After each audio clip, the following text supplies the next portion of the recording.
দেখো 76 কোশ্চেনটা দেখো, পিত্ত নিঃসরণ হয় কোথা থেকে? পাকস্থলী, যকৃৎ, বৃহদন্ত, গলব্লাডার। তাহলে পিত্ত সবসময় নিঃসৃত হয় যকৃৎ থেকে। 76-টা বি। নিম্নলিখিত কোন প্রাণীর তুলনামূলক বৃহৎ অন্ত্র আছে?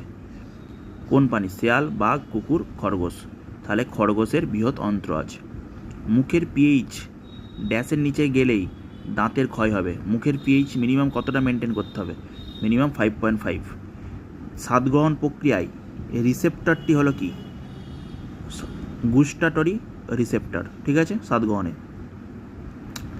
প্রোটিন পরিপাকের পর কিসে রূপান্তরিত হয়? প্রোটিনটা কিসে রূপান্তরিত হয়? প্রোটিন সবসময় অ্যামিনো অ্যাসিডে রূপান্তরিত হয়। মানুষ কোন পরিপাক করতে পারে না?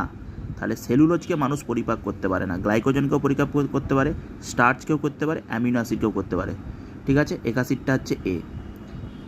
নিম্নলিখিতদের মধ্যে কোনটি জারণে সবচেয়ে বেশি পরিমাণ শক্তি উৎপন্ন হয়? সবথেকে বেশি পরিমাণ শক্তি 82টা উৎপন্ন হবে কোথায়? স্নেহ পদার্থের জারণে। ফ্যাট, যেটা ফ্যাটের জারণে সবথেকে বেশি পরিমাণ শক্তি উৎপন্ন হয়। শর্করা, প্রোটিন, ফ্যাটের সম্পূর্ণ পরিপাক ঘটে কোথায়? শর্করা, প্রোটিন, ফ্যাট, এটা সব ক্ষুদ্রান্তেদের সম্পূর্ণ পরিপাক ঘটে হচ্ছে ক্ষুদ্রান্তে, ঠিক আছে।